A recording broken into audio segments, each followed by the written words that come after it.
Hooray for Hollywood! Hello there, I am Stan the Movie Man, and this is my WIMZ.com movie review for October 2019. This month, I went to see Zombieland Double Tap, the sequel 10 years in the making. It stars Woody Harrelson, Jesse Eisenberg, Abigail Breslin, Emma Stone, Rosario Dawson, Zoe Deutsch, and more. It is the story of our four favorite zombie killers from Zombieland: Tallahassee, Columbus, Little Rock, and Wichita, played by Woody Harrelson, Jesse Eisenberg, Abigail Breslin, and Emma Stone. They have finally kind of set down some roots in the White House. But Little Rock, Abigail Breslin, the youngest of the crew and the sister to Wichita, is getting older and she's getting restless. She wants to find a boyfriend. She wants to have adventures of her own that don't involve her sister and the other two guys.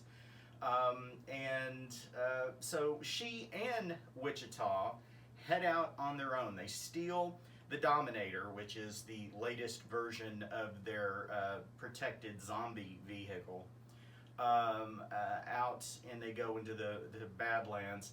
But Little Rock sees a guy standing in the middle of the road who's thumbing for a ride, and by the way, not a zombie. He is named Berkeley, and he is played by Avon Jogia. And she is immediately smitten with him because they're of similar ages, and he can play the guitar, and he's just different. He's not one of the three other people in her original crew, and he's not a zombie. And he and Little Rock steal the Dominator and go on a quest for a land called Babylon. It is a commune of like-minded people where guns aren't allowed, and it is a free and open society. And of course this discusses Tallahassee to no end. Originally though, they were headed for Graceland, and there the original three crew of Tallahassee, Columbus, and Wichita run into Nevada, played by Rosario Dawson, who is living in a nearby hotel to Graceland, which is in complete Graceland is itself in complete disrepair, which breaks Tallahassee's heart, but he's very happy to meet Nevada, as she is, well, perfect for him. And before they go on this trip, though, Columbus meets Madison, played by Zoe Deutsch. She has been living in the freezer of the Pinkberry at the mall. Now, the weird thing about Zombieland is that there's still electricity everywhere. And also, it's been 10 years. Where are they finding gasoline? But that's all beside the point. And he immediately is smitten with, Columbus is immediately smitten with Madison because Little Rock and Wichita have booked out, and he thinks his relationship with Wichita is over, but then she shows up again a month after she's left. Anyway, it's about, the movie is about the journey to find Little Rock and perhaps settle permanently in Babylon. But of course, as these things tend to go in movies of this nature, they don't go as planned. It's perfectly fine, Zombieland Double Tap. It's filled with a lot of laughs, and I think Woody Harrelson is playing actually a caricature of Tallahassee, who was in himself a caricature in Zombieland. But everything is turned up to 11, especially with the arrival of Albuquerque and Flagstaff, played by Luke Wilson and Thomas Middleditch, who are essentially personality clones of Tallahassee and Columbus. If you've seen the trailer, you see Tallahassee and Albuquerque do not like each other at all. But it's fine. I'm not sure it needed to be made if you really loved Zombieland, it's a lovely homage to the first film, but it really isn't much else than that. The humor's turned up to 11, and the gore is perhaps a bit amplified.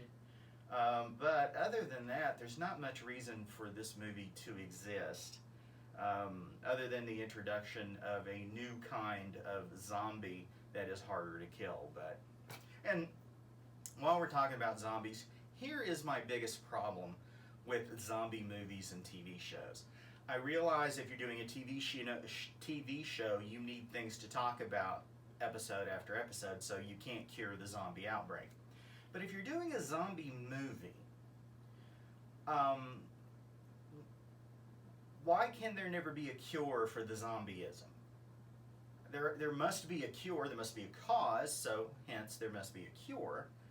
It may be difficult to find considering society has collapsed, but you would think a good writer would be able to come up with a way to cure the zombie outbreak. And if, say, a movie was popular enough that it might get a sequel, well, you can either do a story from the perspective of your heroes in the first film during the center of the zombie outbreak, or the zombie outbreak, the zombie virus or whatever causes it mutates and your cure is no longer effective, so you have to both fight zombies and find a new cure.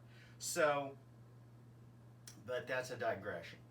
But that's my big problem with the zombie stuff. It just never ends. So I would like a zombie movie or TV show to have an ending. That would be nice. But again, I digress. Zombieland Double Tap is perfectly fine. It's a lot of fun, but I'm just not sure it needs to exist. And that's why I'm giving Zombieland Double Tap 3 guitars, or 3 taps if you want to look at it that way. Go to WIMZ.com and click the blog button and look for my complete review of Zombieland Double Tap. You can check out my weekly reviews at StanTheMovieMan.com. Listen to a podcast my wife and I do. It is called Comedy, Tragedy, Marriage. We take turns each episode picking something for the other one to watch, and we discuss whether the person who had to watch it likes it, loves it, or hates it. And to be honest, in our latest episode, I found something that the little woman was not happy about. So, check that out. You can get that wherever you get your podcasts. You can follow me on Twitter at MovieManStan, and you can send emails to me, StanTheMovieMan123 @gmail.com. Till next time, later.